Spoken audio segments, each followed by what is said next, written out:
Hello, Tina Wright here for Week 6, Judicial Processes, prepared for MPA 545, Conflict Resolution and Labor Negotiations, and led by Dr. Telleria. Brief overview here, we're going to talk about early neutral evaluation, dispute review boards, mini trials, and summary jury trials. First off, early neutral evaluation, or E&E, is used primarily in personal injury, employee discrimination, child welfare, and family courts.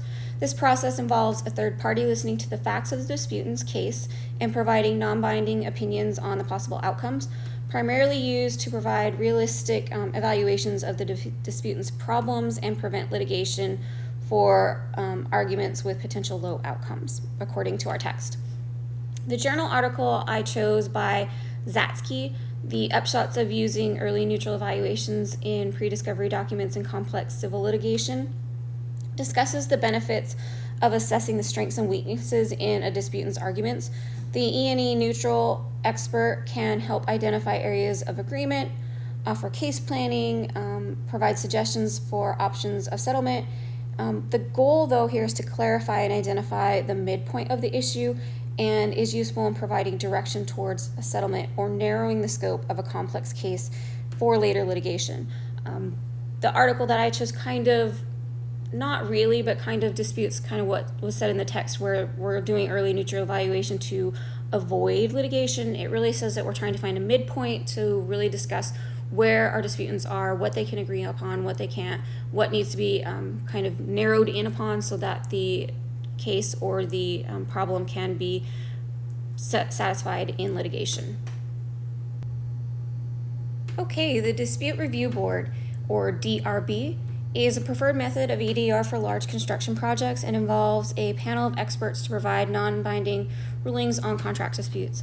They meet throughout the project and provide assessments of the progress and address possible liability issues.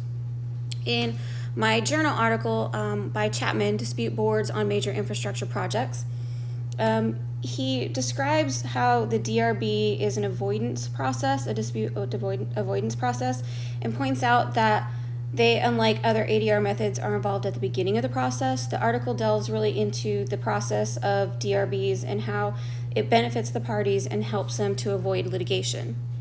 In the kind of the other article or news article, Guklik describes in why every construction project needs a DRB, how in his personal experience he shows that projects were kind of lacking, the contracts were kind of lacking in their development or their explanation for unforeseen delays and how they're not really appropriately addressed in the contracts. And so DRBs are there to help identify these liabilities and help keep projects moving along. And since they're panels of experts, we can really learn from, their experience and the problems they have, and they provide plausible compromises to these companies and really keep the projects moving along. So that really agrees with, what was been laid out in the text, and that we want to keep these things moving along, we want to keep things open, and we want to make sure that liabilities are identified and the projects are not delayed due to litigation. On to the mini trial. The mini trial is generally used in liability, antitrust contracts, patent infringement, and employee grievances. A mini trial is a trial that usually lasts 2 to 3 days and has time and volume limits so that the trial can kind of keep on process and be cohesive.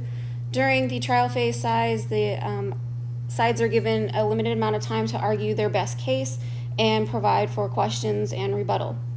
A judge or a panel is there to keep the negotiations moving along, but not really there to provide a judgment. So they want to keep negotiations going.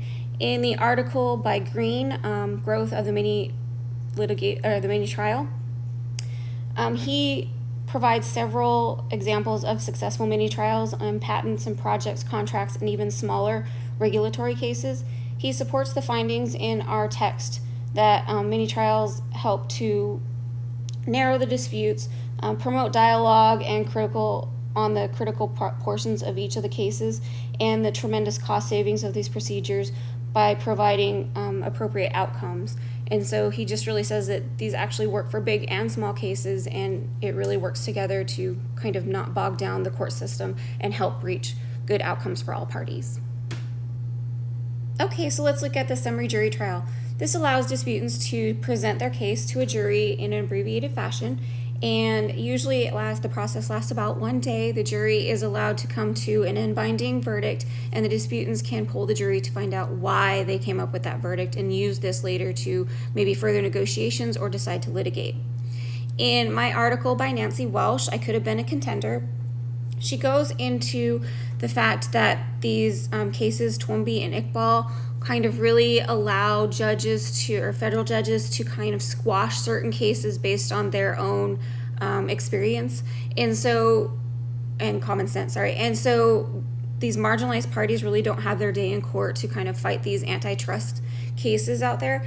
And she suggests that instead of doing that, the marginalized folks are allowed to have a summary jury trial and reach negotiation or get a verdict through that, or maybe go on to further litigation if so required, so that the marginalized folks really have an opportunity to have their day in court and have their story told. I thank you for taking time to listen today, and I hope you have a blessed week 7.